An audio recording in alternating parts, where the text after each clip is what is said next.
How do you do? I hope you are well. How do you do, Mr. Stryver? How do you do, sir? Can I do anything for you, Mr. Stryver? Well, no thank you. This is a private visit to yourself, Mr. Lorry. I have come for a private wed. Oh, indeed. I'm going to make an offer of myself in marriage to your agreeable little friend, Miss Manette, Mr. Lorry. Oh, dear me. Oh, dear me, sir? Oh, dear you, sir? What may your meaning be, Mr. Lorry? My meaning is, of course, friendly and appreciative, and that it does you the greatest credit and ensure my meaning that everything you could desire, but really, you know, Mr. Stryver, you know there really is so much, too much of you, Mr. Stryver. Well, if I understand you, Mr. Lorry, I'll be hanged. Well, sir, am I not eligible? Oh dear, yes, oh yes, you're eligible. If you say eligible, you are eligible. Am I not prosperous? Oh, if you come to prosperous, you are prosperous. And advancing? If you come to advancing, you know nobody can doubt that. Then what on earth is your meaning, Mr. Lorry? Well, were you going there now? Straight. Then I think I wouldn't if I was you. Why, now I will put you in a corner. You are a man of business and bound to have a reason. State your reason. Why wouldn't you go?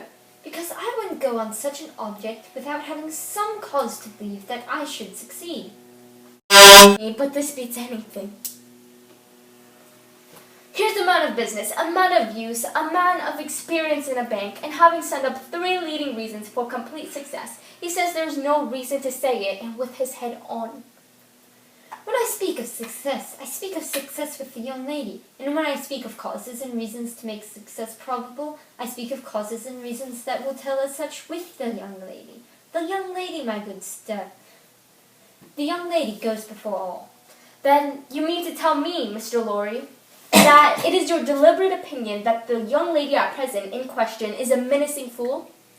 Not exactly so. I mean to tell you, Mr. Stryver, that I will hear no disrespectful word of that young lady from any lips, and that if I knew any man, which I hope I do not, whose taste was so coarse and whose temper was so overbearing, that he could not restrain himself from speaking disrespectfully of that young lady at this desk, not even Tellson should prevent my giving him a piece of my mind.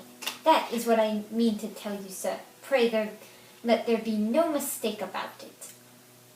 This is something new to me, Mr. Lorry. You deliberately advised me not to go up to Soho and offer myself, Mr. Stryver, of the King's Bench Bar. Do you ask me for my advice, Mr. Stryver? Yes, I do. Very good. Then I give it, and you have repeated it correctly. And all I can say of that is that this beats everything, past, present, and to come. All I can say to that is that this beats everything.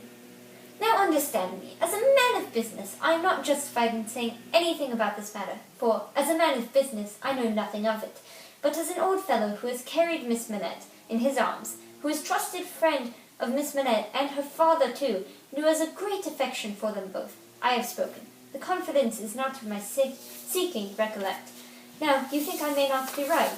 Not I. I can't undertake it to find 3 parties in common sense. I can only find it for myself. I suppose sense in certain quarters. You suppose menacing bread and butter nonsense is new to me, but you are right, I dare say. What I suppose, Mr. Stryver, I claim to characterize for myself. And understand me, sir, I will not even at Tellson's, have it characterized for me by any gentleman breathing. There, I beg your pardon. Granted, thank you. Well, Mr. Stryver, I was about to say, it might be painful for you to find yourself mistaken, and it might be painful to Dr. Manette to have the task of being explicit with you. It might be very painful to Miss Manette to have the task of being explicit with you. You know the terms upon which I have the honor and happiness to stand with the family. If you please, committing you in no way, representing you in no way, I will undertake to correct my advice by the exercise of a little new observation and judgment expressly brought to bear upon it. If you should then be dissatisfied with it, you can but test its soundness for yourself. If, on the other hand, you should be satisfied with it, and it should be what it is now, it may spare all sides what is best spared. What do you say? How long would you keep me in town? Oh, it is only a question of a few hours. I could go to Soho in the evening and come to your chambers afterwards. Then I say yes. I won't go up there now. I'm so not hot upon it as that comes to. I say yes, and I shall expect you to look in tonight. Good morning.